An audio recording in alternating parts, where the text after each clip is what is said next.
The Haunted Library. A group of students explores an old library, but they find more than just books. The old library had always been a mystery to the students of the university. It was said that the library was cursed and haunted by the spirits of those who had died inside its walls. Despite the rumors, a group of students decided to explore the library on a dare.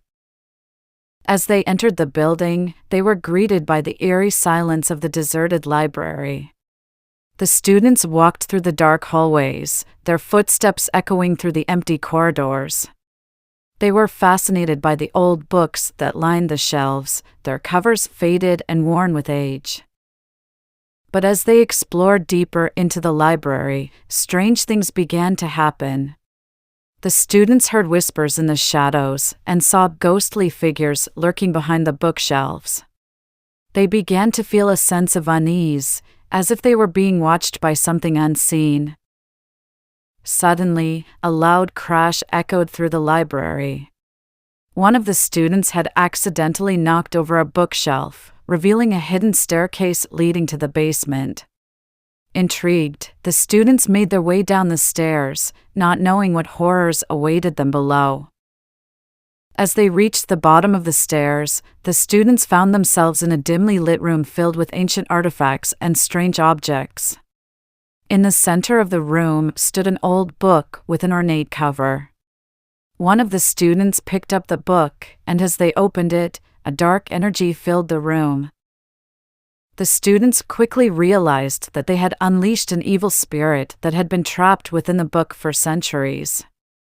The spirit possessed one of the students, using them as a vessel to wreak havoc on the others. The possessed student began to attack their classmates, and the others had no choice but to defend themselves. As the fight raged on, the students realized that they had to destroy the book to stop the possession. But as they searched for a way to destroy it, the evil spirit grew stronger, and the possessed student became more powerful. In a final showdown, the students managed to destroy the book, banishing the evil spirit back to where it came from. Exhausted and traumatized, the students escaped the library, grateful to be alive but haunted by the horrors they had experienced. From that day on, the old library remained closed, a cautionary tale of the dangers of exploring the unknown and the consequences of unleashing dark forces. The students never spoke of their experience again, but they knew that the haunted library would always be a part of their lives, a reminder of the evil that lurked in the shadows and the darkness that threatened to consume them.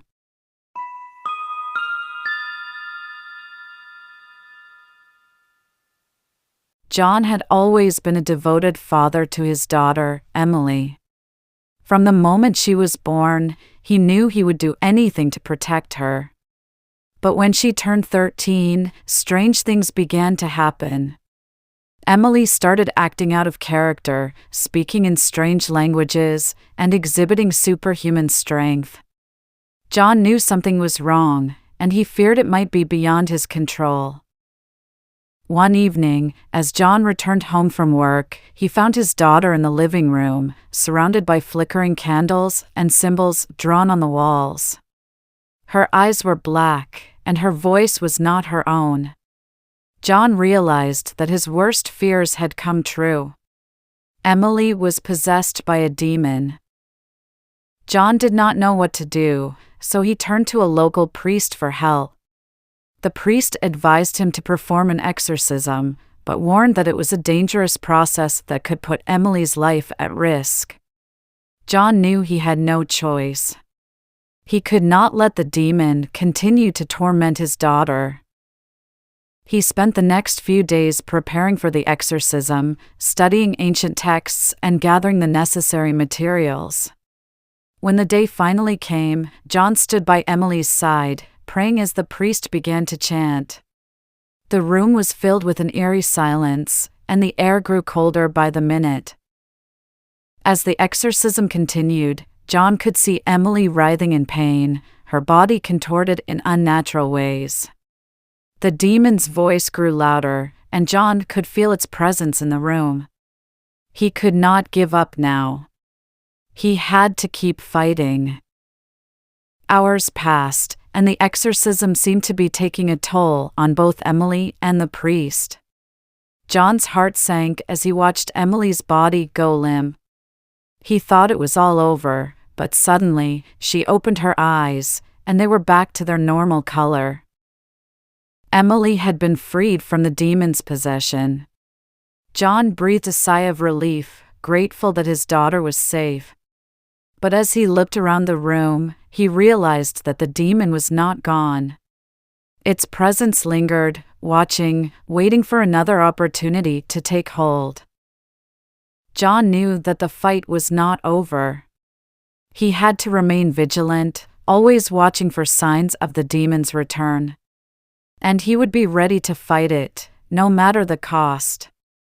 For Emily's sake, he would do whatever it takes to keep her safe from the dark forces that lurked in the shadows. It was supposed to be a romantic weekend for Olivia and her boyfriend, Jack. They had rented a cabin in the woods, hoping to escape the city and spend some quality time together. However, as soon as they arrived, things started to feel off. The cabin was old and creaky, and the woods surrounding it were eerily quiet. Despite their reservations, Olivia and Jack decided to make the best of it and settled in for the night. As they snuggled under the covers, they heard strange noises outside the cabin. At first, they thought it was just the wind, but then they heard footsteps getting closer and closer. Suddenly, the door burst open, and a figure appeared in the doorway. Olivia and Jack were frozen in fear as they stared at the mysterious figure. It was a man, but he was covered in dirt and leaves, and his eyes were wild with madness. He lunged towards them, and they screamed in terror. The next thing they knew, they woke up in a dark, damp cell. They were chained to the wall and surrounded by other people, all of them terrified and confused.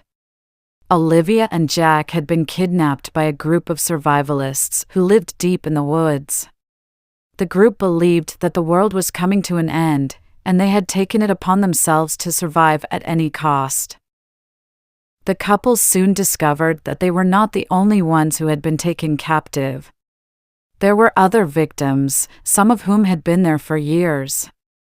They were forced to participate in twisted survival games, with the losers being killed off one by one. As Olivia and Jack tried to come up with an escape plan, they realized that their chances of survival were slim. The group of survivalists had thought of everything, and it seemed as though they were always one step ahead.